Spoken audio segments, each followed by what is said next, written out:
Welcome to Everything Co-op, bringing you information on how cooperatives can help improve your quality of life. This show is being sponsored by the National Co-op Bank, NCB. The NCB is dedicated to strengthening communities nationwide for the delivery of banking and financial services for the nation's cooperatives, their members, and other socially responsible organizations. For more information on the power of community ownership, visit ncb.coop. That's ncb.coop. Now stay tuned for your host, Vernon Oakes. Good morning, everybody. This is Vernon Oakes, coming to you from Silver Springs, Maryland this morning, the Washington D.C. metropolitan area. It's a beautiful day out here today, particularly after all of the rain that we had last week. This morning, we have Mr. David Thompson on the line from Southern California. Good morning, David. Good morning, Vernon. How are you? I'm great. And yourself? Well, good. Lovely to hear your voice, but I need to remind you I'm in Northern California. Oh, great. Okay. Thank you. I have you in L.A. No. I moved north about 30 years ago. Okay. What part of Northern California were it? Davis, which is a university town near Sacramento. Okay. Fantastic. Right. Okay. Right. I didn't know that. I've always had you in Southern California. Oh, my God. Well, move me on your map. Okay.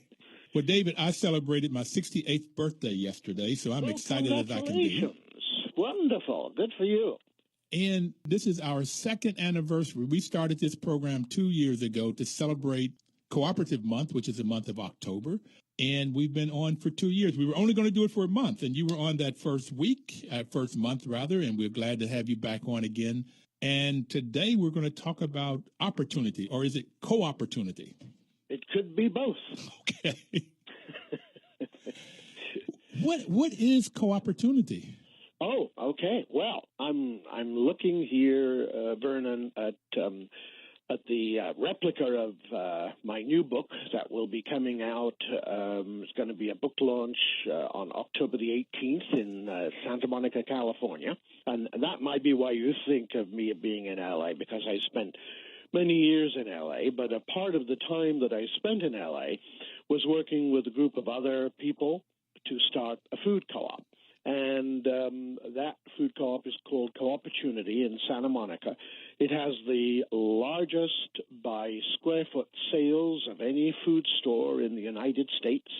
It has 11,000 members, and it does $25 million a year in a very small sort of 8,000 square foot store because Santa Monica is very much an urban environment. But we began it with a dream, and today it is a retail phenomena that, I'm extremely proud to have been part of birthing it. 40 years, I understand. Yes, it is. Yep. Well, David, this is really appropriate. I really like the book that you are writing about the cooperative. How do you say that? The cooperative? Yeah, the role of cooperatives in the civil rights movement. Okay. Right. The role of cooperatives in the civil rights movement, and you've taught me more about history than I've learned ever, because I'm interested in the civil rights movement, one, because I lived it, and number two, it's about African Americans, and too often, at least in my age, there was not much in the history books about African Americans, and it still isn't. This whole history, I'm glad you and Jessica Gordon Nimrod is bringing that out about this whole history. Right. Well, it's for me, it's an exciting effort to go looking at all of the different things that have gone on. And the way I look at the civil rights movement, I look at it in terms of cooperatives as beginning in the 1840s with the efforts of Frederick Douglass, who was very, very impacted by cooperatives, both in the United Kingdom and the United States, and played a very, very special role for many cooperators in his efforts when he lived in England for 2 years. And as we talked about on the first show, he was in Rochdale, which is where the modern cooperative movement began. Douglass was in Rochdale in 1845, 46, 47, during the same period in which the Rochdale pioneers were getting started. So I'm always excited to think about Frederick Douglass's feet walking down Toad Lane, which is likely what had happened. And Toad Lane is in Rochdale. Yes, right. And you said that you either have the building that he lived in or the building that he studied in? What I've located, Vernon, and it's pretty exciting. I mean, it's exciting for me. Is the very right, and the very building in Manchester where Frederick Douglass was staying when he got the news that through the efforts of British Quakers led by John Bright, who was a very key figure in Rochdale and a big supporter of cooperatives, John Bright had come up with 1/3 of the money needed to buy the freedom of Frederick Douglass. And so sometime in December of 1846, there was Frederick Douglass sitting in that building in Manchester. The post came, and in that post was the news that he, as of December the 5th, had become a free man. And he was now able to return to the United States without, the fear of being taken back by his masters, because he was a slave when he came to England. But on the night that he left Rochdale to sail to the United States as a guest of John Bright, he was, for the first time in his life, a free man. How did he get the other 2/3? How did he get that? Well, that came from other Quakers. There were two sisters, the Richardson sisters, who were Quakers, and they lived in Newcastle on Tyne, which is a busy seaport on the northeast coast. They had gone to school with John Bright at a Quaker school, so they were very, very familiar.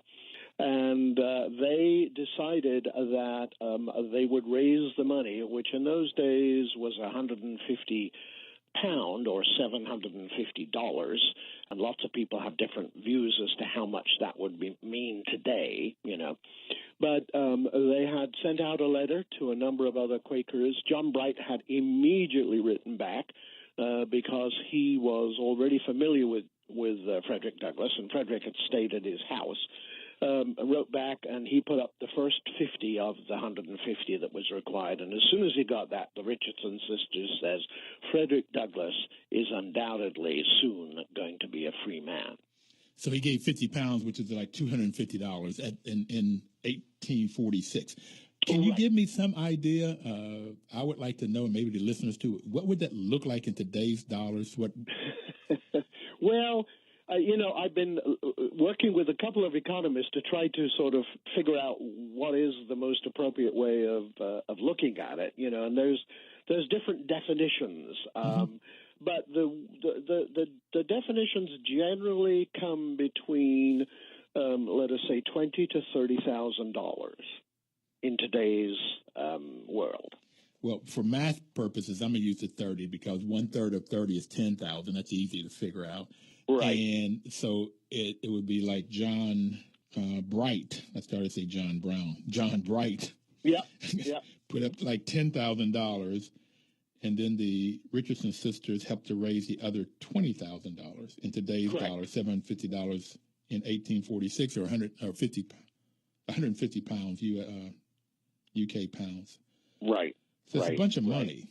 It is. Yeah, no, it was a lot of money. And there are different ways that you could sort of do the math. I think one of the ways would be to look at what people earned per week in those days, and therefore how much time would it take for a normal person to save that kind of money. And I think for a working person, it would have been impossible. But for John Bright was a very rich, in those days, mill owner who had been very successful, and they had the third biggest mill in Rochdale. So he could do that, but most normal people couldn't. So Frederick Douglass, this is why I get so excited, was here in Maryland, and I'm sitting in Silver Springs, Maryland right now. He was in Maryland a slave. Yes, he was. Somehow he got to the UK as a he slave. did. Right. So I assume he ran away. I'm sure his master didn't agree that he could go to the UK. I wouldn't think. Right. Yeah, he ran away first to Baltimore, and then quickly got himself to New York. And in New York, he was under the help of a guy called David Ruggles, a very famous member of the Underground Railroad. And Ruggles got him to Massachusetts, as far away from Baltimore as they could. But in 1845, Douglass published his narrative, which was the story of his beginning. And the interesting thing is when that narrative was published in Britain, John Bright wrote the preface to it because, again, they were so entwined with each other. Mm-hmm. But Douglass's friends at the time said to him that now, because he was known, his name would be, put out as, speaking at a certain place and doing certain things, that the slave master was going to be, sending the warrant for him to be returned, because once they knew where he was, it would be easy enough to grab him. And in those days, the law required that slaves be returned to their masters, So what happened is a number of his friends recommended that he go to England, and off he went, and he stayed there for 2 years, from 1845 to 1847, partially considering at some points, staying there. Mm-hmm. His family stayed in the United States, but eventually, through the efforts of the Richardson sisters, that took away the cloud that was over his head. Because he came back to America, he would be so well known, he would be easily grabbed. And in 1850, I don't know, Congress passed the fugitive law, and the fugitive law said, any slave anywhere, if somebody said that guy's a slave, grab him, and the marshal would have to grab him and send him back, and so Douglass would have been less of a free man because he was so well known. That history is interesting, and what makes it also interesting, 1847 is basically 100 years before I was born. I was born in 1947. Right. Yeah, it's not so long, is it? No. Right. Not long at all, and all of his history. And again, when I went to school, this was, they didn't teach about Frederick Douglass. I heard about Frederick Douglass when I was in college. Mm-hmm. And so that's why I found out why I did not like history. But this is fascinating to me. Particularly, he left the U.S. as a slave and came back as a freedman. Now, did he earn any of the money when he went around England speaking? He did. Yeah, he did. He actually, I would say, had a very successful career in England speaking. He spoke quite frequently, probably once every 2 or 3 days. There's a website in England that shows all of the places at which he spoke. And he spoke in Rochdale 5 different times. And then he spoke at a little town in Scotland which had a very small cooperative society, but many of the members of that society also sponsored the visit of Frederick Douglass to their community. We have to take our first break, David. Yep. I almost slipped it because I'm so excited about what you're talking about. Okay, we'll get the news and the weather and the traffic, and then we'll be right back to talk hear more from David Thompson on cooperativity and the history of the civil rights movement and cooperatives. We'll be right back. 1450 WOL. Welcome back, everybody. This is Vernon Oaks. We're talking about cooperatives. The show is Everything Cooperative, and we have David Thompson on the line with us from Northern California. We're talking about a food co-op in Southern California, and it's called Cooperative. And we're also talking about the book that he's writing about the influence that cooperatives have, or the role that cooperatives have in the civil rights movement. And I say have because I think it still does. It has a wonderful, wonderful history, and it still has a huge influence on what goes on in the U.S. This show has been brought to you by the National Cooperative Bank, and the National Cooperative Bank's goal for having this show is to get more people the knowledge about co-ops, so perhaps we could form more. Because co-ops, David, I've come to learn, they're formed when there's a community need. When there's a community problem, you form a cooperative to help solve that problem. And we have a lot of problems in different communities here in the U.S., and we'd love for people to come together, 3, 4, 5, 10 people come together to form a co-op and solve that particular problem. David, I want to go to the food co-op. And I want to know more about this history. So it's a long way away from you, though. But you know, that I had on the show last week a gentleman that works for National Co-op Bank, John Hoslaw. Oh, yes, I know John. Okay. Yeah, wonderful guy. And he was talking about a food co-op in Greensboro, North Carolina. I'm pretty sure it was Greensboro. Yeah, right. There's a new one starting. Renaissance is what it's called. Right, yep. And the book that you're coming out, I was thinking, I'm sure they would love to have that because they've got the land, they've got some money, they've got, I can't remember if it was 1,000 people or 10,000 people they had signed up. I think it was 1,000 members they've had signed up. But to understand this history of his other food co-op and how they do it, I'm sure would help because they're in the training, learning process, which is the fifth principle, education, information. Right. And, you know, the interesting thing is I started to write this book about 40 years ago, and I wrote little bits and pieces and kept all of the stuff that I had. But because it was the 40th anniversary, I wanted to, you know, in essence, make a gift back to the community, to the cooperative that I helped start.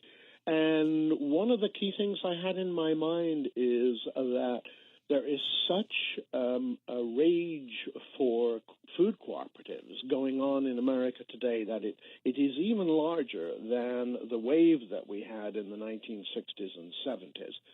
And I wanted to write this book in a way that people starting those co-ops today who sit around in the same garages on upturned milk cartons just like we did and wonder if it's ever going to happen or why am I spending this kind of time. And I wrote the book with very much the intent being that if those people read this book, they would then be comforted by the fact that they're not alone. The idea is a good one. It's not stupid. It's not a dream. It can become a reality. Here's what happens. Here's what you have to go through. But in many ways, I think it's sort of a mental health guidebook for people starting cooperatives today, because that's what happened to us at Co-Opportunity. You know, we just couldn't believe what happened when we finally sort of, you know, got all of the gears churning.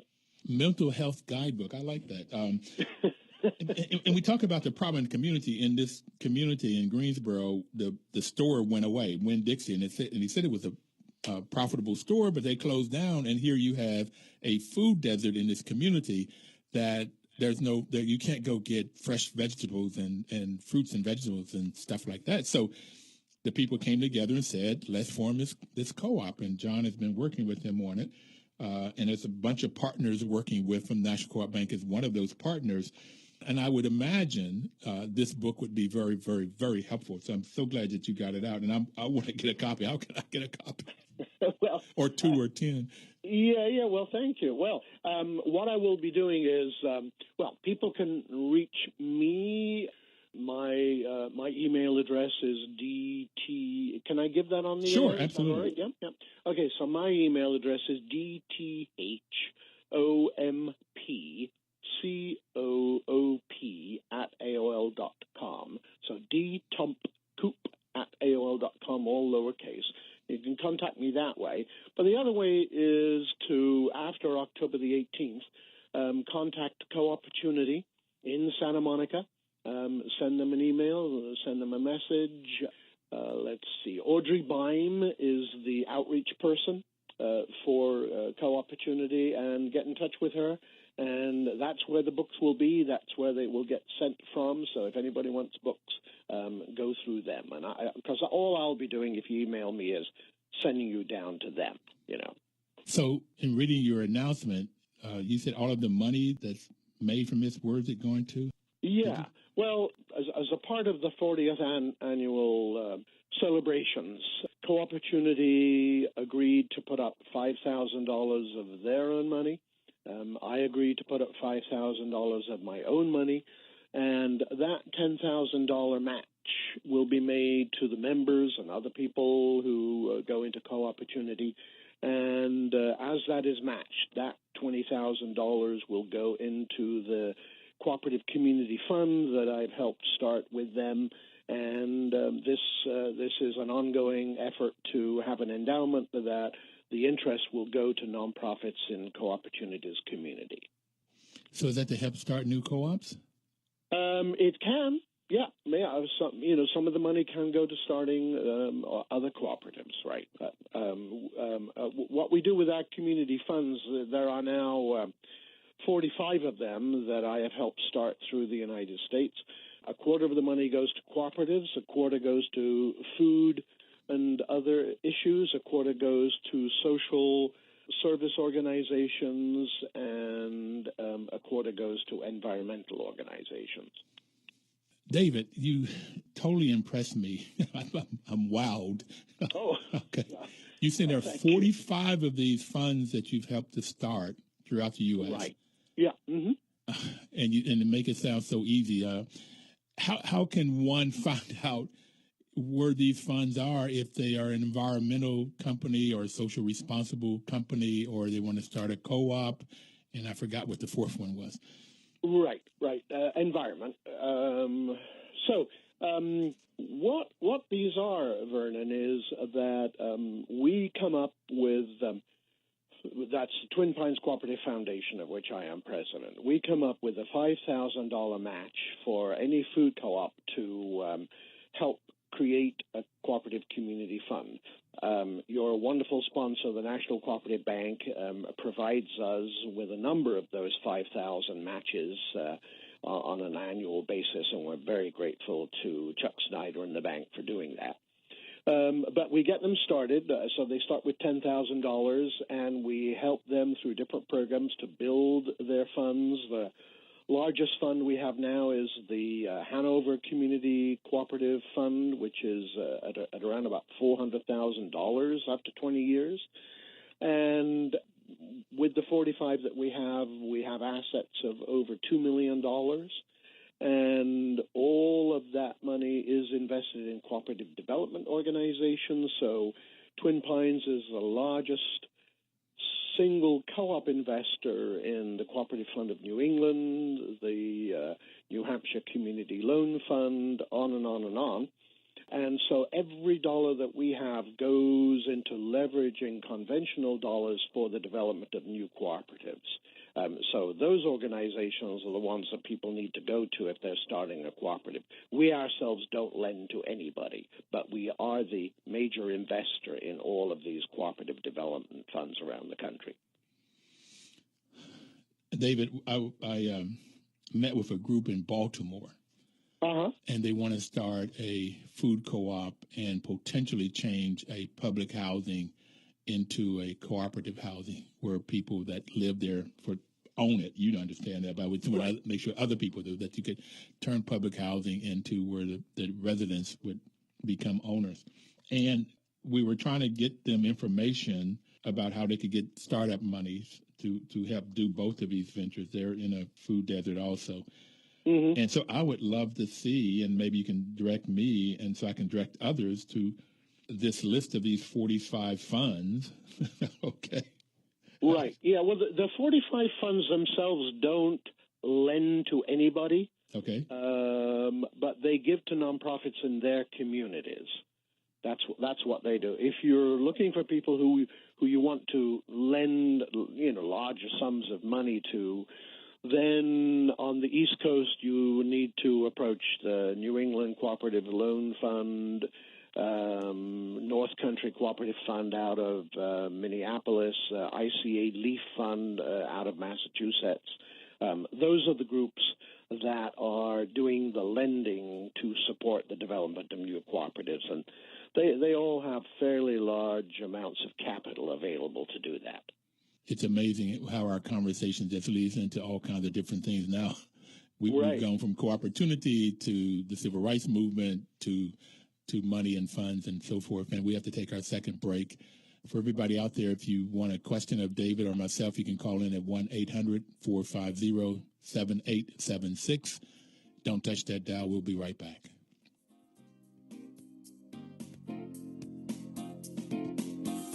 $14.50 WOL. Welcome back, everybody, this wonderful Thursday morning. We're talking to David Thompson out of Northern California, Davis, California, about cooperatives. He is a writer. David, what all do you call yourself?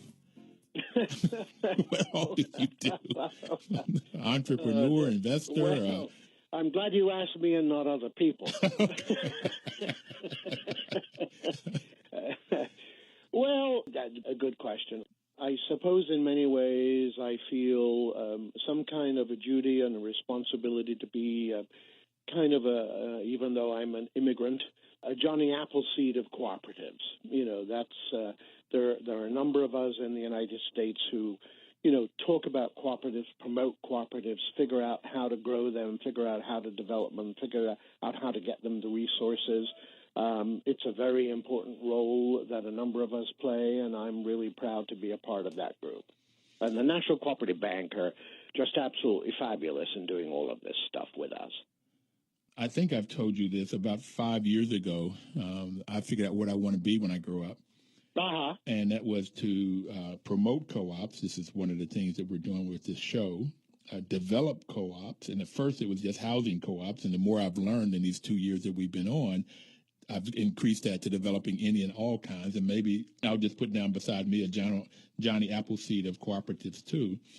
And then it is to, I want to help to start either education institutions like the Howard Universities where I taught or the Stanfords where I went to school at, to either have a division on teaching co-ops, and maybe as a cooperative MBA, a cooperative master's in business administration, or maybe to start a community college, but something that focuses in the U.S. on teaching about cooperatives. And then the fourth thing is to give money, and I had identified ICA and the Federation of Southern Co-ops as the two places that I could give money to. I've been blessed beyond my measure. So it's like, that's one of the things. So maybe now we can be brothers in this Johnny Appleseed of cooperatives. So I'd like to talk a little bit about that. You say you're an immigrant. What do you mean by that? I think I know what you mean, but I want other people to know what you mean. Right. Well, I grew up in England and emigrated to the United States in the 1980s. Or was it? No, it was the 60s. Sorry. Pardon me. 1962. And actually, this is slightly off topic, but I raise it because, there's so much talk about immigrants these days, and so much of it is not very, very appealing. It's quite negative too often, too much, yeah. Right. And I'm always so funny to be amongst groups of people who then start going on about immigrants and how terrible immigrants are, and I'd have to say, hey, do you mind? I'm one of them too. Mm-hmm. So anyhow, I sort of raise it because I'm a little bit more sensitive about it these days because of the abuse that a lot of people are making of immigrants. I know I've contributed far more to the United States than I've gotten from it, and I was damn glad to do that, and I'm very glad to return all of the favors that came along. But my gardener is an immigrant, and the post guy delivering the mail is an immigrant. There's a lot of hardworking people. So I know it's off topic, but immigrants, we're a good group of people. Well, I got to say to you, reason I dislike a lot of the negative conversation about immigrants is because if you look at America's history, most all of us are, okay. When you look at our ancestry, we most all immigrated, and when I have traveled the world, most people want to come here because of our education system and our opportunity that you can change class from poor to middle class and maybe from middle class to rich. Right. In America, where in other countries it's much harder to do, in some cases perhaps even impossible. So that to me is what makes the U.S. so great. But I'm glad you brought it up because that's also the reason I like co-ops is because it gives the everyday common person with an education, a formal education, or without, the opportunity to create financial wealth. Right. And, sort of tying it back into the immigrant thing, there are huge amounts of cooperatives all around the United States that are mainly based amongst immigrant communities, where the cooperative allows the different immigrant groups to come together, to put their capital together, to help each other, to build housing, to build small businesses. There are various other things that are going on, but there are, house cleaning co-ops of Central American immigrants in San Francisco. There are groups of Haitians that have formed immigrant co-ops in Florida, and Puerto Ricans have done lots of immigrant co-ops. So the co-op has been a central element of many of the immigrant groups that have come to America. And some of the great co-ops that we have, came out of, the Scandinavian immigrants, the Finnish, the Swedish, the Norwegians, Germans, and others, who came to the Midwest and started farming together and, knew as a single farmer they couldn't make it, but if they had a co-op, they would be able to have a stronger and better life, a better economic life. And so as a result, we have things like Land of Lakes that, emerge from that era.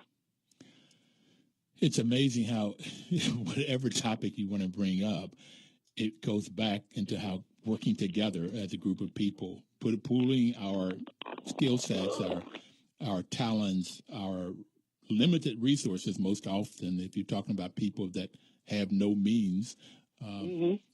So if you pool this together, and a co-op is a model that would allow that, and there's some education that goes along with this co-op thing, so that people can really, really come together and have a successful business, and that the people in the community then rise. Everybody, that when the tide rises, everybody in the boat rises. So again, that's why I love this co-op model and want to be a Johnny Appleseed of cooperatives. Right.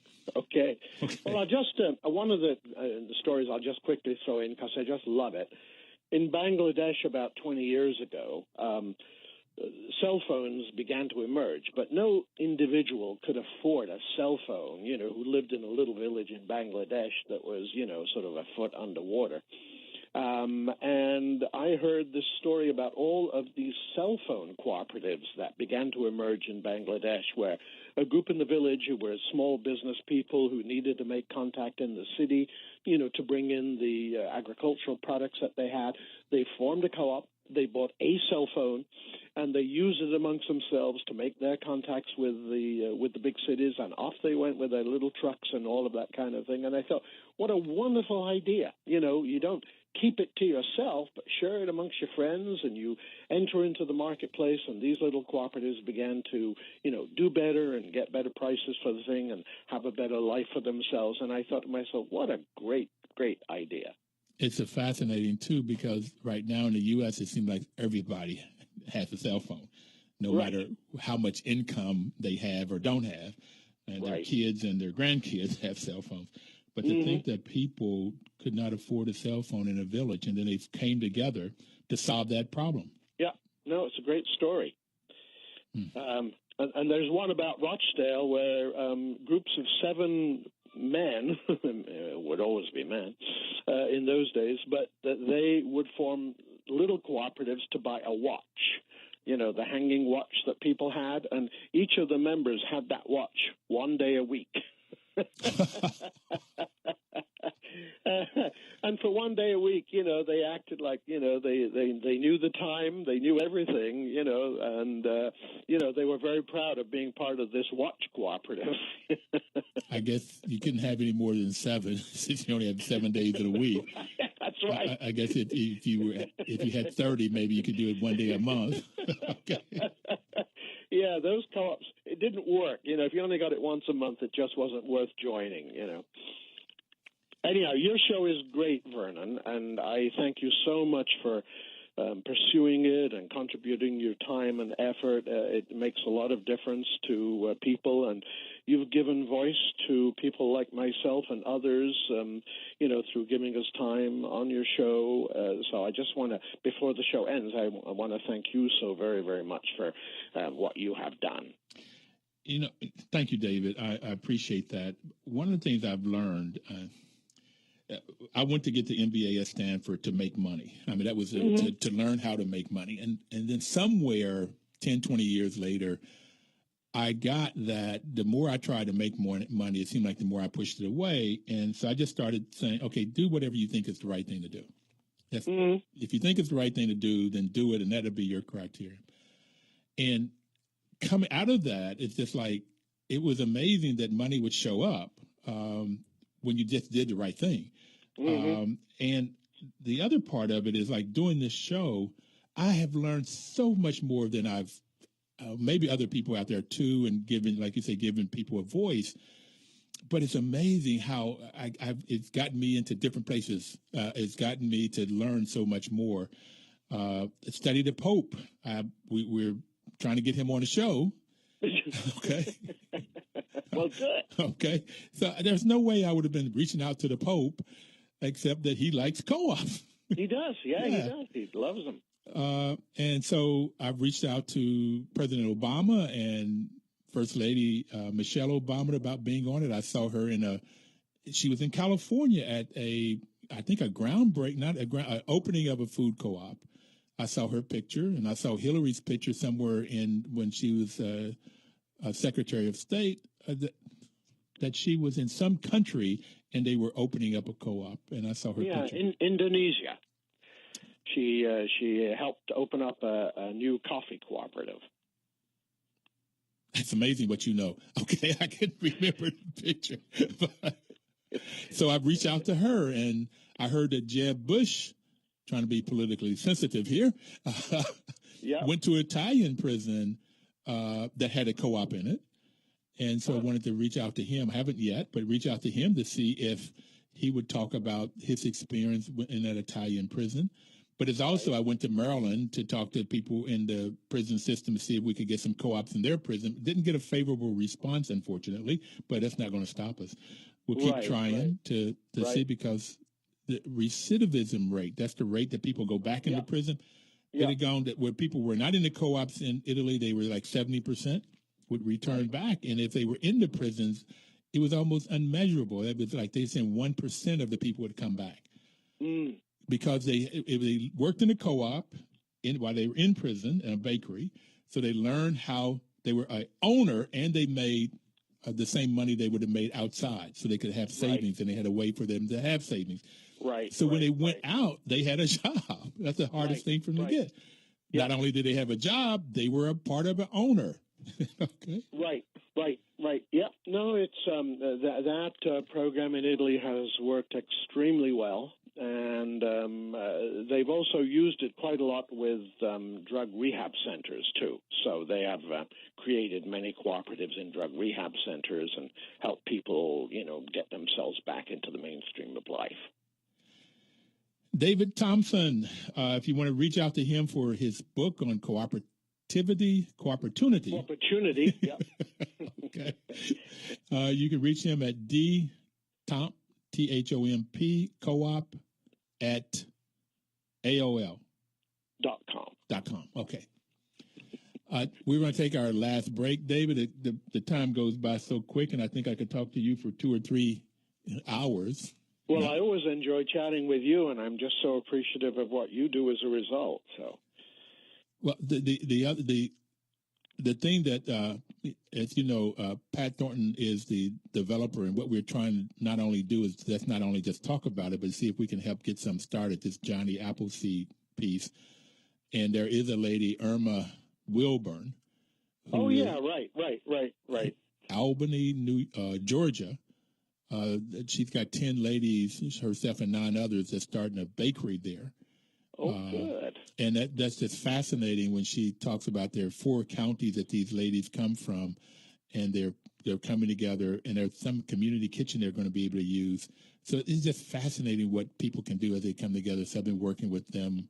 Mainly my part is on the business plan and trying to help them get the co-op technology information from either U.S. Federation or right there in the Federation of Southern Co-ops, so they could get that thing started and going. And I told them I want to get paid in bread, bakery goods. They can donate some bread to me. We'll be right back. Please don't touch that dial. We'll have another 15 minutes with David. I'm sure it will be exciting because I enjoy talking to him so much. Don't touch the dial. 1450 WOL. Information is power. That's why WOL is a great partner to have this show, because we're giving you information that if you use it, you can have power. Power to solve your community problems, whatever they might be, including not having enough jobs. You can help to create jobs by creating worker-owned co-ops, which are called worker co-ops, to solve whatever community problem you might have. David, let's go back to Co-Opportunity. You have said it's one of the largest food co-ops in terms of sales. Well, no, it's by sales. It's the largest sales per square foot of any food store. Oh, per square foot. Okay. Yeah, of any food store in America. Okay, because at first I thought you said it was the largest in square foot. So I didn't understand. No. It's a very. It's only about I don't know, probably about a 12 to 14,000 square foot building altogether. Okay. Why are they able to sell so much? With 11,000 members? Yeah, 11,000. Why are they able to sell so much? Mm-hmm. Well, Santa Monica is a good place to live. I certainly lived there for quite a while and enjoyed it immensely. I lived there for 4 months once. I was doing some consulting out there, and I lived in Santa Monica. It's a wonderful place to live. If you could afford it. Right, yeah, if you could afford it, right. But, Santa Monica has always had a very progressive element to it for the past 30, 40 years. And, people eat well and look after themselves, things like that. But there's a lot of competition. There's 2 or 3 Whole Foods there. There's a couple of Trader Joe's. There's all sorts of other stores around, but Co-Opportunity is the only locally owned natural foods retailer in Santa Monica. Does a good job of having that as its moniker, as you might say. Employs over 100 people, and they just grew and grew and grew. And their dilemma is it's so difficult to find property in Santa Monica at a reasonable rate that they have not been able to grow because they just don't have the millions to go off and buy a piece of real estate. So that's the affording part of Santa Monica, is the real estate. Right. David, it's a food co-op, and with 11,000 members, I would think it's a consumer co-op. And a consumer co-op, for those of you out there, is when the people that buy the products or the services own the business. So this is a consumer co-op, right? Because food co-ops could be either a worker co-op or a consumer co-op. Right, yeah, they can be either, yeah. But this is a consumer cooperative, and it's probably the 3rd largest in California.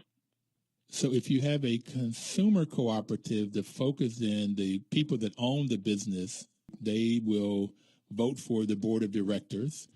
Correct. And the board of directors then create policies, and they hire management, and they make sure management is doing their job. But their focus then is on the consumer needs, on the people that buy the products. Right. So what I get for food co-ops is then they do things that the consumer wants it done, no matter what that is. If they can afford to do it, they can do it. And can you tell some of the things that food co-ops and maybe Co-Opportunity have done? For instance, one of the things I heard that they put what was included in their foods long before it was, on the packaging, on the label, long before it was law to do that. Mm-hmm. Mm-hmm. Well, Co-Opportunity, like about another 130, 140 other food cooperatives around the country, are part of the National Cooperative Grocers Group. And that group works with all of its member co-ops around the country to, get the best quality products that are available in co-ops, to have the most ethical products, to have products that, pay a great deal of attention to the environment. Food cooperatives like Co-Opportunity are very much involved in responding to the needs of their local community. They buy more from local farmers because of that commitment. They give more money back to local organizations than people like Whole Foods do. There's just, a whole range of things that food cooperatives do in their communities because they are owned by the members who are the same people that live in those communities, and they are committed to, getting better health for people in the community, better food, better qualities, et cetera, et cetera.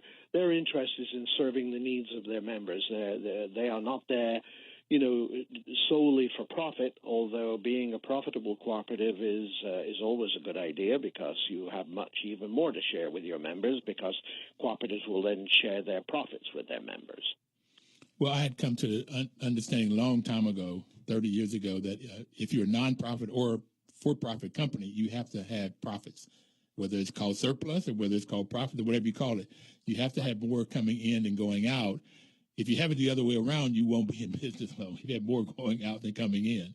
Right. So, and also you need surplus monies to fund growth or to fund research. When you say, I want to do the best I can for my members, then what is that? What do the members want? Surveys, or what do they need, and how do you produce that? How do you create packaging that will tell people what it is that's in there in a way that educate them about what's in there? So, yeah, you have to make money. There's no question about it, no matter what you call yourself. Yeah. Well, I say money is the root of all good. It's just evil people that do the wrong things with it. I love it. I love it. So money is the root of all good. It's the evil people that do bad things with it or to get it. Right. With it. Yeah, see, I consider greed is not a bad thing by itself, but when you hurt people, do evil things to people to get money, then that's what makes money bad to me. Right. Well, I'm just, almost all of my life I've spent in cooperatives. I have had a real keen focus on access to capital because, the range of new cooperatives are emerging at this time is the biggest wave we probably ever had. But one of the biggest drawbacks to those cooperatives actually getting into business or getting into business on a timely manner is always capital. That is the one thing that is such a laggard to us who are developing cooperatives. So we've got to pay much more attention to capital. It is our best friend. It is what we need. We do have it in the pockets of our members, and the co-op needs it to do its growth and to open up and to develop. So there's always been an element in the co-op world that dislikes capital and thinks that it's terrible and you shouldn't use it and all of that kind of thing. But I feel completely the opposite. It's like it's a tool. Having it makes our cooperatives stronger and better and more effective and more able to serve people. So let's get over the capital problem and let's get some in our co-ops and do the things we want to do. Well, I totally agree with you. Leland Stanford, who started Stanford University, was a senator, and he created laws for worker cooperatives. They didn't pass the Senate. But it was interesting that he had made his money as a railroad baron, but he was against capitalism now, and he wanted to get rid of capitalism for cooperativism, from what I've read. And I was against that, too. You need capital, and you need labor and capital. You need both of them, and if you can get them to work harmoniously together, then that would be the best of all worlds. If people and with money, you need both. David, I want to change the subject a minute here on education. I was at a function in my hometown in Bluefield, and the person that spoke is a famous artist, and unfortunately I don't remember her name right now, but she said she was dyslexic. And I was amazed to find out how much formal education you have. You mind telling us how much formal education you have?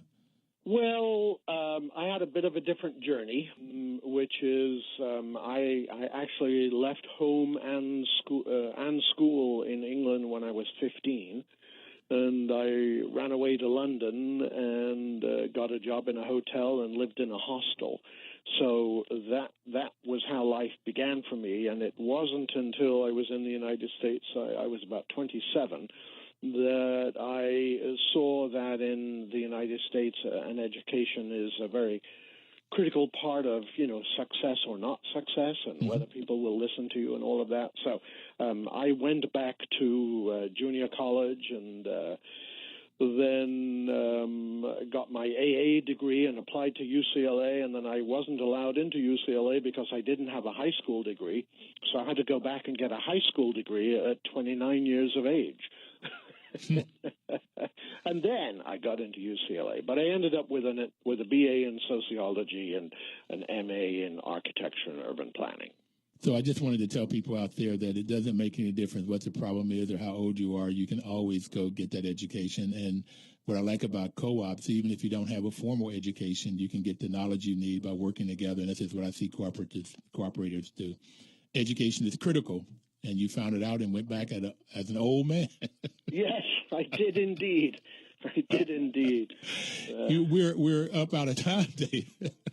I'm sorry. I would like to talk to you. Let's do it next year. Okay.